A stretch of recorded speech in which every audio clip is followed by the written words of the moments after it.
ख्वाब एक देखोगे मुश्किलें हजार आएंगी, वो मंजर बड़ा खूबसूरत होगा जब कामयाबी शोर मचाएगी। नमस्कार दोस्तों, पैंथर एकेडमी में आप सभी लोगों का हार्दिक स्वागत है। उम्मीद है आप सारे लोग स्वस्थ होंगे। डेली की तरह आपको ऊर्जावान बनाए रखने के लिए हम लोग सेशन की शुरुआत 2 शब्द मोटिवेशनल कोट से करेंगे। देखिए यहां दिया गया है, आज मुश्किल है कल थोड़ा बेहतर होगा, बस उम्मीद मत छोड़ना भविष्य जरूर बेहतर होगा। मतलब आप अपने जो संकल्प किया है अपने लक्ष्य के प्राप्ति के लिए आप निरंतर उस पर प्रयास करते रहिए, आपको सफलता जरूर मिलेगी। इसी क्रम में आपसे यही गुजारिश रहेगी कि सेशन में शुरुआत से लेकर अंत तक बने रहिए। आज हम लोग कॉमनवेल्थ से संबंधित महत्वपूर्ण प्रश्नों को देखेंगे जो कि आने वाली परीक्षाओं के लिए हमारे लिए रामबाण सिद्ध होंगी। आइए हम लोग सेशन की शुरुआत करें और देखें इस सेशन का पहला महत्वपूर्ण प्रश्न। देखिए पहला दिया गया, हाल ही में चर्चा में रहा कॉमनवेल्थ गेम में पदक तालिका में भारत का स्थान कौन रहा। पहला दिया गया है आपका पहला, दूसरा, तीसरा, चौथा। अब यहां जो हमारा सही विकल्प है, विकल्प नंबर डी सही होगा दोस्तों। पदक तालिका में भारत का स्थान जो रहा वो चौथा रहा। अब यहां ध्यान रखना है कि कॉमनवेल्थ गेम का समापन हो गया है, तो यहां से महत्वपूर्ण प्रश्नों को एक बार पुनः हम रिवाइज कर लें दोस्तों, जिससे हमारे प्रश्न गलत हो। अब पहला अगर हम देखें, कॉमनवेल्थ गेम का आयोजन सबसे पहले कब किया गया? 1930 में कनाडा के हैमिल्टन से। यह संस्करण कौन सा है? तो आपको याद रखना है यह संस्करण 22वां है। और 22वां संस्करण का आयोजन कहां किया गया? इंग्लैंड के वर्मिंघम में आयोजन किया गया। साथ ही साथ अगर हम बात करें 23वां का आयोजन कहां किया जाएगा? ऑस्ट्रेलिया में आयोजित किया जाएगा और ये 2026 में आयोजित होगा। अब यहां से आपको ध्यान रखना है कि ये 4 वर्ष में होने वाला गेम है, 4 वर्ष में एक बार होने वाला गेम है। अगर हम बात करें ही कि कॉमनवेल्थ जो गेम है इसमें सदस्य देश कितने हैं, तो इसमें सदस्य देश 54 है और रिसेंटली या नवीनतम देश कौन सा है? तो ये मालदीव है। साथ ही साथ इसका मुख्यालय भी याद रखें तो लंदन में इसका मुख्यालय स्थित है, जो कि यूके यूनाइटेड किंगडम का शहर है। साथ ही साथ अगर हम यहाँ कुछ महत्वपूर्ण चीजों को और रियलाइज कर लें जिससे हमारे प्रश्न गलत ना हो। अगर हम बात करें भारत की तरफ से ध्वजवाहक किसे नियुक्त किया गया था? तो पीवी सिंधु और मनप्रीत सिंह ये ध्वजवाहक रहे। और समापन समारोह के ध्वजवाहक कौन रहे? तो निकहत जरीन। ये किस खेल से संबंधित है? बॉक्सिंग से। और शरद कमल ये दोनों लोग समापन समारोह के ध्वजवाहक रहे। अब यहां से आपको ध्यान रखना है कि भारत के लिए पहला पदक किसने जीता था? तो मीराबाई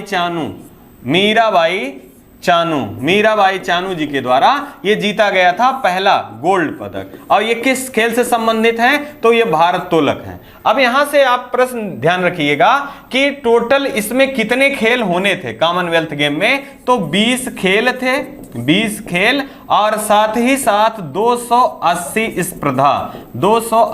स्पर्धा जो थी, ये 20 खेलों में 280 स्पर्धा था। साथ ही साथ अगर हम इसके शुभंकर की बात करें तो पेरी द बुल इसका शुभंकर था। और ध्येय वाक्य के बारे में बात करें, खेल सभी के लिए, गेम फॉर ऑल, खेल सभी के लिए, ये इसका ध्येय वाक्य था। अब अगर हम बात करें कि पदक तालिका में भारत तो चौथा स्थान पे है, तो पहला स्थान पे कौन है? तो पहले स्थान पे मित्रों ऑस्ट्रेलिया है, दूसरे स्थान पे इंग्लैंड है, तीसरे स्थान पे कनाडा है और चौथे स्थान पे अपना प्यारा भारतवर्ष है। अब यहां से आपको एक फिगर के माध्यम से दिखाए जाने की कोशिश की गई है भारतीय खिलाड़ियों को। तो यहां से 2 प्रश्न और भी आप याद रखिए कि भारत ने टोटल कितने पदक प्राप्त किए हैं? तो भारत ने टोटल 61 पदक प्राप्त किए हैं। अब यहां अगर हम देखें तो स्वर्ण कितना प्राप्त किया? 22 स्वर्ण पदक प्राप्त किया है। साथ ही साथ 16 सिल्वर पदक प्राप्त किया है और 23 पदक आपके ये कांस्य पदक भारत के द्वारा प्राप्त किए गए हैं। अब एक प्रश्न आपसे बनता है कि क्या इससे अधिक पदकों की संख्या कभी भी भारत के द्वारा कॉमनवेल्थ गेम में लाई गई थी या प्राप्त किया गया था? तो इससे पहले भी इससे अधिक संख्या पदकों की संख्या भारत की रही। इससे पहले आपका जो 21वां क्रम था ये कहां, ये गोल्ड कोस्ट ऑस्ट्रेलिया में आयोजित किया गया था। यहां पर पदक तालिका में भारत तीसरे स्थान पर था और पदकों की संख्या 66 थी। साथ ही साथ अगर हम यहां देख लें कि भारत की तरफ से सबसे कम उम्र का खिलाड़ी पदक तालिका में किसने भाग लिया था या कॉमनवेल्थ गेम में भाग लिया था 22वें संस्करण में, तो अनाहत सिंह जो हैं ये पहले सबसे कम उम्र के खिलाड़ी हैं जो कॉमनवेल्थ गेम में भाग लिए थे। इनका खेल क्या है, स्क्वैश है। ये लगभग कॉमनवेल्थ गेम से जो संभावित प्रश्न बन सकते हैं यहां से आपको प्रश्नों को बताने की कोशिश की गई है। आइए इसी क्रम में हम लोग आगे बढ़ते हैं, दूसरा प्रश्न देखें। देखिए दूसरा प्रश्न है, हाल ही में नीति आयोग की शासी परिषद की बैठक बुलाई गई या किस क्रम की थी? मतलब पहली थी, दूसरी थी, 7वीं थी, 8वीं थी। यहां क्रम आपको बताना है। तो हमारा जो सही विकल्प है मित्रों, यहां विकल्प नंबर सी सही होगा। नीति आयोग की शासी परिषद की बैठक जो बुलाई गई वो 7वीं बैठक थी। अब यहां पर सबसे बड़ी बात आपको ध्यान रखना है कि इसकी अध्यक्षता किसके द्वारा किया गया? तो प्रधानमंत्री नरेंद्र मोदी जी द्वारा इसकी अध्यक्षता की गई। अब नीति आयोग से जो प्रश्न हाल फिलहाल के परीक्षाओं में बने हैं अगर उनको हम देख लेते हैं तो यहां से हमारे प्रश्न गलत नहीं होंगे। अगर हम बात करें नीति आयोग का इसने मित्रों किसका स्थान लिया है? तो इसने योजना आयोग के स्थान पर नीति आयोग का गठन किया गया। अगर हम बात करें नीति आयोग का गठन कब किया गया? 1 जनवरी 2015 को किया गया था, जबकि योजना आयोग का गठन 1950 ईस्वी में किया गया था। यहीं पे अगर हम बात करें कि नीति आयोग के अध्यक्ष कौन होते हैं, तो प्रधानमंत्री इसके अध्यक्ष होते हैं। और इसके पहले उपाध्यक्ष कौन थे? तो अरविंद पनगड़िया जी जो थे इसके पहले अध्यक्ष थे। उस दूसरे कौन थे? दूसरे राजीव कुमार जी थे। साथ ही साथ तीसरे वर्तमान या आप कह लीजिए वर्तमान में कौन है? तो डॉक्टर सुमन बेरी हैं। अब यहां पर नीति आयोग के उपाध्यक्ष के बारे में प्रश्न तो पूछा ही जाता है, लेकिन सीईओ के बारे में भी प्रश्न पूछा गया है। तो आपको याद रखना है पहला नीति आयोग के सीईओ कौन थे? तो सुमन भल्ला जी थे। साथ ही साथ अगर हम बात करें दूसरे कौन थे, तो अमिताभ कांत जी थे। और वर्तमान में कौन है? तो वर्तमान में आपको याद रखना है, वर्तमान में आपको परमेश्वरन अय्यर जी वर्तमान में नीति आयोग के सीईओ हैं। अब यहां से प्रश्न बनने की संभावना, जितने भी प्रश्न बन सकते थे वो सारे प्रश्नों को आपने देख लिया। अब यहां आपको क्रम भी याद हो गया कि ये 7वां था और इसका अध्यक्ष कौन होते हैं? तो प्रधानमंत्री जी होते हैं। उपाध्यक्ष के रूप में 3 लोगों का कार्यकाल आपने देखा, पहले अरविंद पनगड़िया, दूसरे राजीव कुमार, तीसरे डॉक्टर सुमन बेरी। और सीईओ के रूप में 3 लोगों में वर्तमान में कौन है? तो परमेश्वर अय्यर जी हैं। आइए इसी क्रम में हम लोग आगे बढ़े। यहां देखिए जो शासी परिषद की 7वीं बैठक बुलाई गई और इसमें देखिए फिगर के माध्यम से आपको प्रधानमंत्री नरेंद्र मोदी जी को दिखाया गया है। और यहीं बगल में आपके नीति आयोग के सीईओ जो हैं परमेश्वर अय्यर जी हैं, और यहाँ आपके अमित शाह जी हैं, इधर राजनाथ सिंह जी हैं और यहाँ पर नितिन गडकरी जी हैं। तो पिक्चर के माध्यम से आपको बताने की कोशिश की गई है, क्योंकि जो विजुअलाइजेशन है वो आपके दिमाग में ज्यादा असर करता है। यही कोशिश रहती है कि हम विजुअली उनको दिखाएं, जिससे आपको वो चीजें याद कर पाए या आप उनको रिलेट कर पाए। आइए इसी क्रम में तीसरा देख लें। हाल ही में भारत के किस राज्य में हिमालयी मसाला उद्यान का उद्घाटन किया गया? अब यहां देखिए पहला दिया गया हिमाचल प्रदेश, दूसरा उत्तराखंड, तीसरा उत्तर प्रदेश, चौथा जम्मू कश्मीर। यहां जो हमारा सही विकल्प है दोस्तों, यह विकल्प नंबर 20 सही होगा, उत्तराखंड। उत्तराखंड के रानीखेत में हिमालयी मसाला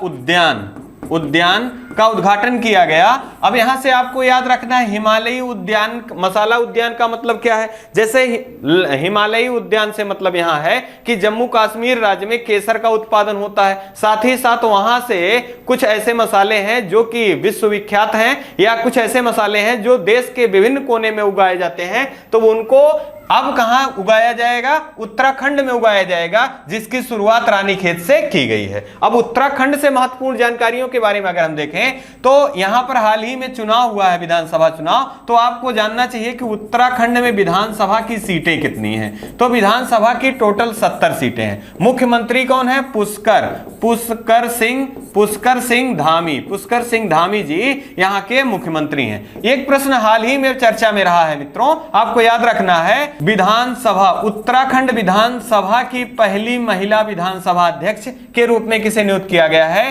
तो रितु खंडूरी जी को नियुक्त किया गया है। अब यहीं से आपको याद रखना है कि भारत के पहले सबसे कम उम्र के विधानसभा अध्यक्ष का नाम क्या है और किस राज्य से संबंधित है, तो उनका नाम राहुल नार्वेकर है और महाराष्ट्र राज्य से संबंधित है। उत्तराखंड से पूछा जाता है दोस्तों माना नीति और लिपुलेख दर्रे का संबंध भारत के किस राज्य से है, तो ये उत्तराखंड में पाए जाने वाले दर्रे हैं। अब आपको याद आ रहा होगा दोस्तों काला पानी विवाद, यह भी प्रश्न बना हुआ था कि काला पानी विवाद किन किन देशों के बीच में है, तो भारत और नेपाल के बीच में है, और काला पानी कहां स्थित है, वो उत्तराखंड राज्य में स्थित है। अरे अभी हाल ही में हमने तो मोदी सर्किट बनाए जाने की बारे में पढ़ा है, तो आपको याद रखना है कि मोदी सर्किट कहां बनाया जाएगा, तो जिम कार्बेट नेशनल पार्क में बनाया जाएगा। और इसका पुराना नाम क्या था, हैली नेशनल पार्क था। वर्तमान में इसका नाम क्या है, तो रामगंगा नेशनल पार्क के नाम से भी जाना जाता है। फूलों की घाटी के नाम से किसे जाना जाता है, तो उत्तराखंड को फूलों की घाटी के नाम से जाना जाता है। भारत में पहली बार लाइकेन पार्क पॉलिनेटर पार्क की स्थापना भारत के किस राज्य में किया गया, तो ये उत्तराखंड राज्य में किया गया। अभी एक प्रश्न आप भूल रहे हैं, आपको याद रखना है कि नई शिक्षा नीति को लागू करने वाला प्राइमरी स्तर पर भारत का पहला राज्य कौन है, तो यह भी तो उत्तराखंड है। ये सारे प्रश्न आपकी सफलता के लिए अवश्य ही मददगार साबित होंगे। आइए इसी क्रम में हम लोग अगला देख लें। यहां देखिए जिम कार्बेट नेशनल पार्क का पिक्चर दिखाया गया है। आइए अगला है, हाल ही में किसने मिस इंडिया यूएसए 2022 का खिताब जीता है। अब यह देखिए पहला दिया गया है आर्या बालक्लेव, दूसरा अक्षी जैन, तीसरा खुशी पटेल और चौथा दिया गया कैरोलिना। अब यहां हमारा जो सही होगा विकल्प नंबर ए सही होगा, आर्या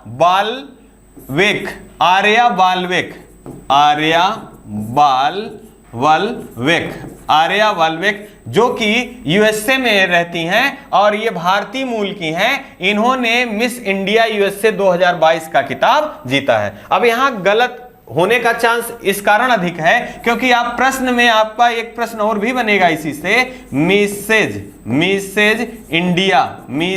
इंडिया यूएसए 2022 का खिताब किसने जीता, तो यहां पर आपका आंसर बदल जाएगा, वह कौन सा होगा, अक्षी जैन होगा। अब यहां आपको ध्यान रखना है कि आर्या बालवेक जो हैं ये मिस इंडिया यूएसए 2022 का खिताब इन्होंने जीता है, जबकि मिसेज इंडिया यूएसए 2022 का खिताब अक्षी जैन ने जीता है। अरे आपको याद यही कर लेना चाहिए, मिस वर्ल्ड 2022 का खिताब किसने जीता है, तो कैरोलिना ने जीता है। ये किस देश से है, ये पोलैंड से संबंधित है, पोलैंड की राजधानी क्या है, पोलैंड की राजधानी वार्सा है। अब अगला प्रश्न आपको याद रखना है, मिस यूनिवर्स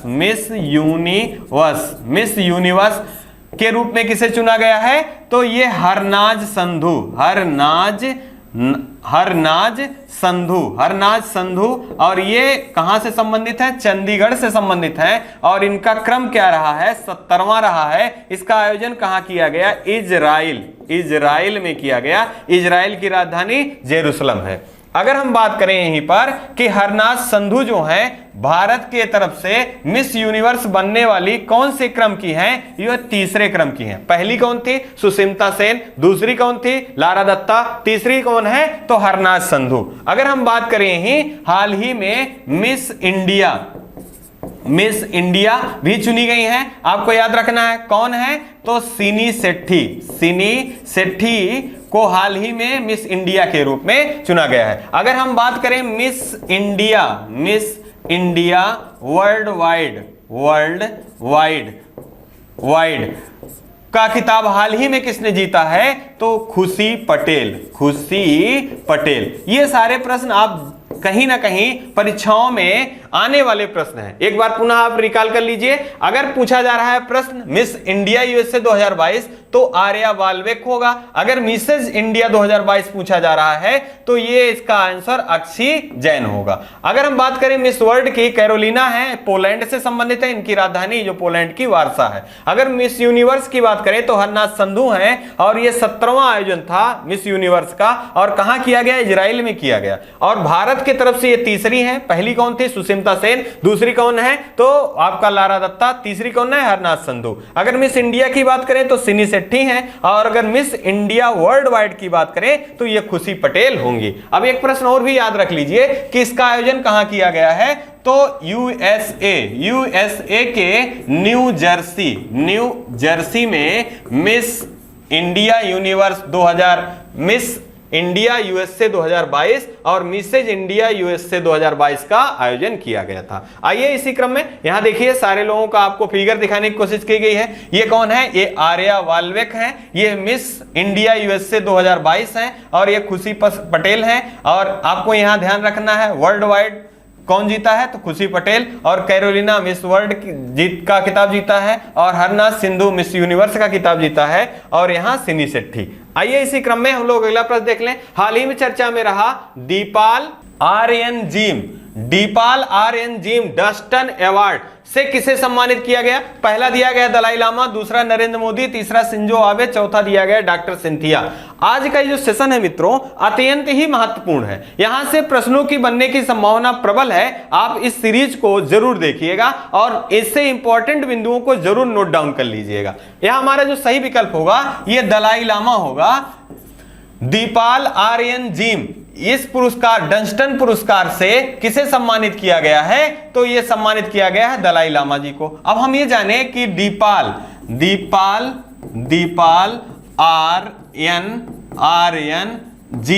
आर्यन जिम डस्टन अवार्ड ये किस राज्य से संबंधित है या किस राज्य का सर्वोच्च सम्मान है? तो ये लद्दाख राज्य का सर्वोच्च सम्मान है जो कि मानवता के क्षेत्र में किए गए उत्कृष्ट कार्य के लिए दिया जाता है। और ये किसे दिया गया है? तो दलाई लामा को दिया गया है। और दलाई लामा आप जानते हैं कि ये बौद्ध धर्म गुरु होते हैं और ये 14वें धर्म गुरु हैं, बौद्ध धर्म गुरु हैं दलाई लामा, जिनको ये पुरस्कार से सम्मानित किए जाने की घोषणा की गई है। अगर हम बात करें भी हाल ही में हम लोगों ने कर्नाटक रत्न के बारे में पढ़ा है मित्रों, तो आपको यही रिकॉल कर लेना है कि कर्नाटक रत्न किसे दिए जाने की घोषणा की गई है, जो कि कर्नाटक सरकार का सर्वोच्च सम्मान है। तो पुनीत राजकुमार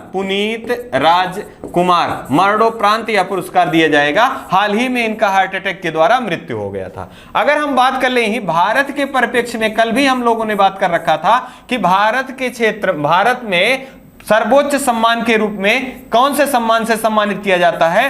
तो भारत रत्न जो है ये भारत का सर्वोच्च सम्मान है और इसे 1954 ईस्वी में प्रारंभ किया गया था। आइए इसी क्रम में अगर पुरस्कारों में कुछ महत्वपूर्ण पुरस्कार हैं जो हाल फिलहाल के दिनों में चर्चा रहे हैं, अगर हम देख लें, जैसे अगर नरेंद्र मोदी जी से संबंधित बात करें तो पहला लता दीनानाथ मंगेशकर पुरस्कार, लता दीनानाथ मंगेशकर पुरस्कार से किसे सम्मानित किया गया है? तो नरेंद्र मोदी जी को सम्मानित किया गया है। यहां एक प्रश्न जरूर आपको याद रखना है शिंजो आबे जी से, तो नेताजी पुरस्कार से किसे सम्मानित किया गया है? तो शिंजो आबे जी को पुरस्कृत किया गया है भारत की तरफ से। अगर हम बात करें डॉक्टर सिंथिया की तो विश्व खाद्य पुरस्कार से 2022 में किसे सम्मानित किया गया है? तो डॉक्टर सिंथिया को सम्मानित किया गया है। आपको याद रखना है बोल्टमैन मेडल पुरस्कार से किसे सम्मानित किया गया है? तो दीपक धर जी को सम्मानित किया गया है। आपको याद रखिए व्हीटली अवार्ड से किसे सम्मानित किया गया है? तो व्हीटली अवार्ड से चारुतास मिश्रा जी को सम्मानित किया गया। ओ हेनरी पुरस्कार से किसे सम्मानित किया गया है? ओ हेनरी पुरस्कार से किसे सम्मानित किया गया है? तो यहां अमर मिश्रा जी को ओ हेनरी पुरस्कार से सम्मानित किया गया। ये सारे पुरस्कार कहीं ना कहीं आपकी परीक्षाओं के लिए अत्यंत ही महत्वपूर्ण है। आइए इसी क्रम में अगला देख ले। यहां देखिए 14वें दलाई लामा जी की आपको फिगर दिखाया गया है। आपको इनके एक लेख की आपको पुस्तक को याद रखना है, द लिटिल बॉय इनकरेजमेंट। ये आपकी इनकी बुक है जो कि काफी प्रचलित है, आपको याद रखना है। आइए इसी क्रम में हम अगला देख लें। हाल ही में चर्चा में रहा अंडर 20 सैफ फुटबॉल चैंपियनशिप 2022 का खिताब किसने जीता? तो देखिए यहाँ पहला दिया गया बांग्लादेश, दूसरा भारत, तीसरा श्रीलंका, चौथा भूटान। यहाँ जो हमारा सही विकल्प है ये विकल्प नंबर बी सही होगा। भारत के द्वारा सैफ अंडर 20 का खिताब जीता गया। अब इसका पहले हम जाने कि इसका आयोजन कहां किया गया था। तो भारत के उड़ीसा राज्य के कलिंगा स्टेडियम में इसका आयोजन किया गया था। साथ ही साथ अगर हम बात करें, अगर इसमें भारत विजेता रहा तो उप विजेता भी कौन रहा, इसको भी जानना जरूरी है। तो उप विजेता के रूप में बांग्लादेश रहा। आपको ये पॉइंट जरूर ध्यान रखना है। अब यहां से हाल ही में कुछ खेल के परिदृश्य से जो महत्वपूर्ण घटनाएं हैं उनको याद रखना है, जो कि हमारे प्रश्न अगर आए तो गलत ना हो। अगर हम बात करें यहीं पे थॉमस कप की, ये किस खेल से संबंधित है? तो बैडमिंटन का है। उबेर कप ये किस खेल से संबंधित है? बैडमिंटन से है। थॉमस कप किसने पहली बार जीता है? भारत ने जीता है। उप विजेता कौन रहा? इंडोनेशिया रहा। और एक प्रश्न याद रखिएगा कि अभी तक सर्वाधिक थॉमस कप किसने जीता है? तो इंडोनेशिया ने जीता है। उबेर कप ये दक्षिण कोरिया ने जीता है। और यहां पर उप विजेता कौन रहा मित्रों? तो चीन रहा। साथ ही साथ अगर हम बात करें हाल ही में आईपीएल का 15वां संस्करण आयोजित किया गया, विजेता कौन रहा? तो यहां पर गुजरात जो है विजेता रहा। और उप विजेता कौन रहा? राजस्थान रॉयल्स रहा। साथ ही साथ अगर हम बात करें आईसीसी टी20 महिला वर्ल्ड कप का खिताब किसने जीता? ऑस्ट्रेलिया ने जीता। जबकि आईसीसी वर्ल्ड कप महिला का खिताब भी किसने जीता? यह भी ऑस्ट्रेलिया के द्वारा जीता गया। आइए इसी क्रम में हम लोग आगे बढ़े। यहां देखिए आपको फिगर के माध्यम से दिखाया गया है। आइए हम लोग अगले प्रश्न को देखें। हाल ही में चर्चा में रहा वैज्ञानिक व औद्योगिक अनुसंधान परिषद की पहली महिला महानिदेशक के रूप में किसे नियुक्त किया गया? पहला हम विकल्प देखिए माधुरी बुच, दूसरा धृति बनर्जी, तीसरा अलका मित्तल और चौथा दिया गया है नल्ला थम्बी कलाई सेल्वी। हमारा जो सही विकल्प होगा विकल्प नंबर डी सही होगा। नल्ला थम्बी कलाई सेल्वी को वैज्ञानिक व औद्योगिक अनुसंधान परिषद की पहली महिला महानिदेशक के रूप में नियुक्त किया गया। अब यहां से हमको इस संस्था से संबंधित कुछ महत्वपूर्ण जानकारी याद रखना है कि इसकी स्थापना कब हुई थी मित्रों। तो इसकी स्थापना इसकी कब हुआ था? तो 1942 ईस्वी में इसका स्थापना किया गया था। और इसके अध्यक्ष कौन होते हैं? तो इसके अध्यक्ष प्रधानमंत्री होते हैं। अब यहां पर बात हो रही है महानिदेशक की, तो आपको प्रश्न के माध्यम से ही बताया गया है कि नल्ला थम्बी कलाई सेल्वी को महानिदेशक के रूप में नियुक्त किया गया है। लेकिन इसका इंपॉर्टेंस इसलिए अधिक है क्योंकि ये पहली महिला महानिदेशक के रूप में चुनी गई हैं। इस कारण इस प्रश्न की उपयोगिता और भी अधिक हो गई। अगर हम बात करें यहीं पर कुछ महत्वपूर्ण संस्थान जिसमें पहली बार महिलाओं को अध्यक्ष पद के रूप में या हेड महानिदेशक के रूप में नियुक्त किया गया है, तो आप देखिए पहला दिया गया है माधुरी बुच। तो ये सेबी की पहली महिला अध्यक्षा के रूप में किसे नियुक्त किया गया है? तो माधुरी बुच। अगर हम बात करें धृति बनर्जी की, तो जूलॉजिकल सर्वे ऑफ इंडिया जिसका मुख्यालय कलकत्ता में है, पहली अध्यक्षा के रूप में किसे नियुक्त किया गया है? धृति बनर्जी की। अगर हम बात करें अलका मित्तल की, तो ओएनजीसी की पहली महिला अध्यक्ष के रूप में किसे नियुक्त किया गया है? तो अलका मित्तल को नियुक्त किया गया है। आइए इसी क्रम में हम लोग अगला देख लें। यहां देखिए आपको फुल फॉर्म इसका दिया गया है council of scientific and industrial research. आपको जो पहले प्रश्न के माध्यम से बताया गया है, वैज्ञानिक व औद्योगिक अनुसंधान परिषद, इसका फुल फॉर्म है council of scientific and industrial research. और ये फिगर दिखाया गया है महानिदेशक जी की, जो कि पहली महिला निदेशक के रूप में चुनी गई हैं। अभी आपको याद आ रहा होगा, हाल ही में भारतीय कृषि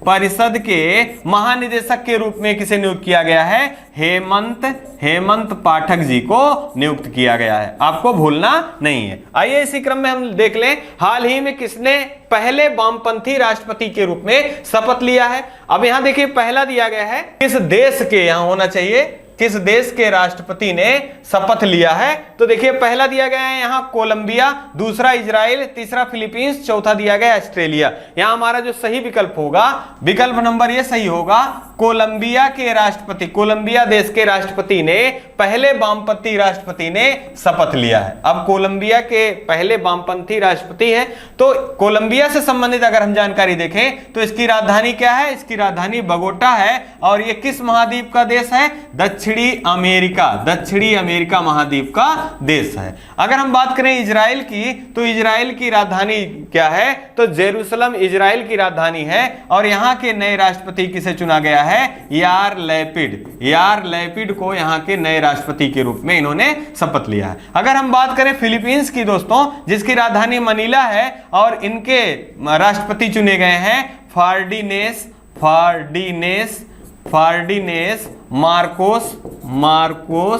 मार्कोस जूनियर।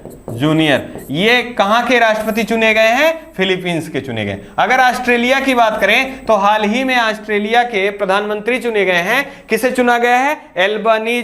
एंथोनी एल्बानीज को ऑस्ट्रेलिया का प्रधानमंत्री चुना गया है। आपको याद रखना है, जापान के प्रधानमंत्री कौन है? तो फूमियो कसीदो जो हैं, ये जापान के प्रधानमंत्री हैं। अगर हम बात करें फ्रांस के प्रधानमंत्री कौन है, तो दूसरी बार इनेमुल मैक्रो जो हैं, इन्होंने प्रधानमंत्री के रूप में शपथ लिया है। आइए अगले, यहां देखिए फिगर के रूप में आपको दिखाया गया है किसके? कोलंबिया के राष्ट्रपति, इनका नाम क्या है? गुस्तादो पेट्रो। और कोलंबिया की राजधानी आपको बताया गया बोगोटा। अगला प्रश्न है, हाल ही में राष्ट्रीय भाला फेंक दिवस किस दिवस मनाया जाता है? अब देखिए यहां दिया गया है 7 अगस्त, 14 अगस्त और 6 अगस्त और 29 अगस्त। यहां जो हमारा सही विकल्प होगा, 7 अगस्त को भाला फेंक दिवस मनाए जाने की घोषणा की गई थी। अब इसका कारण क्या है? पिछले वर्ष टोक्यो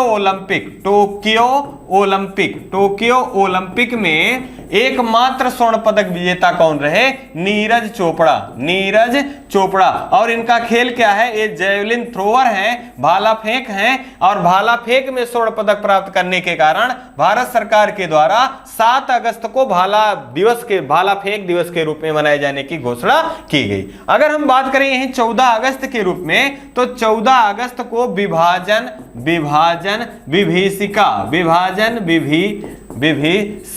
विभीषिका दिवस के रूप में मनाए जाने की घोषणा की गई है। अगर हम बात करें 6 अगस्त की, तो हिरोशिमा दिवस के रूप में मनाया जाता है, जबकि 9 दिवस नाकासाकी दिवस के रूप में, 9 अगस्त नाकासाकी दिवस के रूप में, और 29 अगस्त राष्ट्रीय खेल दिवस के रूप में मेजर ध्यानचंद जी से संबंधित है, मनाया जाता है। अब दिवस से संबंधित महत्वपूर्ण प्रश्न है, तो आपको हाल ही में परीक्षा में पूछा गया 26 दिसंबर को किस दिवस के रूप में मनाए जाने की घोषणा की गई? तो वीर बाल दिवस के रूप में मनाए जाने की घोषणा की गई। बात करें यही 16 जनवरी की, तो स्टार्टअप दिवस के रूप में मनाए जाने की घोषणा की गई। और 23 जनवरी को आपको याद रखना है, 23 जनवरी को किस दिवस के रूप में मनाए जाने की घोषणा की गई है? तो पराक्रम दिवस के रूप में मनाए जाने की घोषणा की गई है। इसका संबंध किससे है? तो नेताजी सुभाष चंद्र बोस जी से संबंधित है। अब यहां नीरज चोपड़ा जी से संबंधित एक महत्वपूर्ण जानकारी आपको याद रखना है, विश्व एथलेटिक्स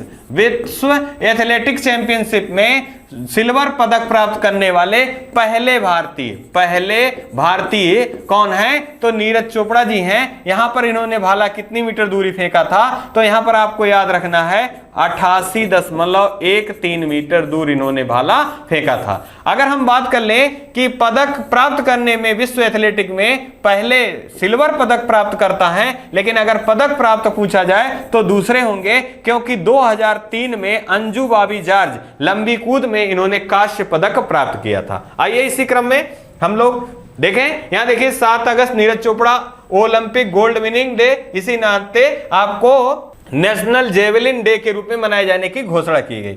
अगला देख, इस सेशन का लास्ट प्रश्न है, हाल ही में चर्चा में रहा आतंकवाद के खिलाफ संयुक्त राष्ट्र सुरक्षा परिषद यूएनएससी की बैठक की मेजबानी कौन सा देश करेगा? अब यहां देखिए पहला दिया गया भारत, दूसरा यूएसए, तीसरा ऑस्ट्रेलिया, चौथा चीन। यहां हमारा जो सही विकल्प होगा मित्रों, यह विकल्प नंबर ये सही होगा, भारत के द्वारा आतंकवाद के खिलाफ संयुक्त राष्ट्र सुरक्षा परिषद की बैठक की मेजबानी भारत के द्वारा की जाएगी। अब यहां पर बैठकों से संबंधित कुछ महत्वपूर्ण प्रश्न पूछा जा रहा है, तो हाल ही में कुछ बैठकों का आयोजन जो होना है उनसे संबंधित जो शेड्यूल है उनको देख लें तो हमारे प्रश्न गलत नहीं होंगे। अगर हम बात करें हाल ही में क्वाड देशों की चौथी बैठक बुलाई गई। कहां बुलाया गया था? तो जापान की राजधानी टोक्यो में बुलाया गया था। साथ ही साथ अगर हम बात करें क्वाड देशों की 5वीं बैठक कहां बुलाई जाएगी, तो ये ऑस्ट्रेलिया में बुलाई जाएगी। कहां बुलाई जाएगी? ऑस्ट्रेलिया में बुलाई जाएगी। अगर हम बात करें G20 देशों की 2022 में अध्यक्षता किसने किया?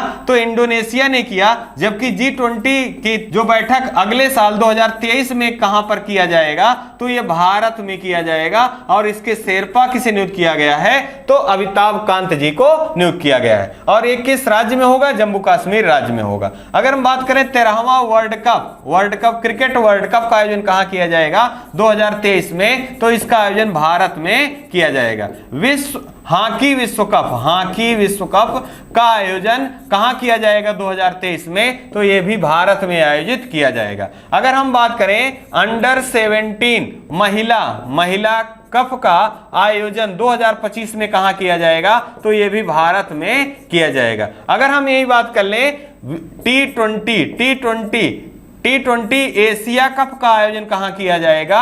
T20 एशिया कप का आयोजन यूएई में किया जाएगा। इससे पहले कहां आयोजित किया जाना था? श्रीलंका में आयोजित किया जाना था। अगर हम बात करें यूएसए से, तो यूएसए की राजधानी क्या है? वाशिंगटन डीसी है। और ऑस्ट्रेलिया की कैनबरा है। और चीन की जो है बीजिंग है। अब ग्रीष्मकालीन ओलंपिक से भी प्रश्न अति महत्वपूर्ण है, आपको याद रखना है। हाल ही में जो हुआ है ये 32वां था। 33वां का आयोजन कहां किया जाएगा? पेरिस में किया जाएगा। अगर हम बात करें 34वां का आयोजन यूएसए में किया जाएगा। बात करें 35वां की, तो इसका आयोजन ऑस्ट्रेलिया में किया जाएगा। ये सारे प्रश्न आप बार बार रिकॉल करते रहेंगे तो आपको ये सारे प्रश्न कहीं भी परीक्षा में आएंगे तो आपके गलत होने के चांस ना के बराबर होगा। आइए इसी क्रम में यहां देखिए यूएनएससी का ये सिंबल दिखाया गया है और इसी क्रम के साथ आपके 10 प्रश्नों और स्टैटिक जो उससे संबंधित महत्वपूर्ण जानकारियां थी उनको आपके बीच में रखा गया। उम्मीद है आपको यह सेशन पसंद आ रहा होगा। आप अपने शेयर, कमेंट और लाइक के माध्यम से चैनल को जो अपना प्रेम स्नेह दे रहे हैं इसको ऐसे बनाए रखिए। आप अपना और अपने परिवार का खूब सारा ध्यान रखिए। जय हिंद, जय भारत।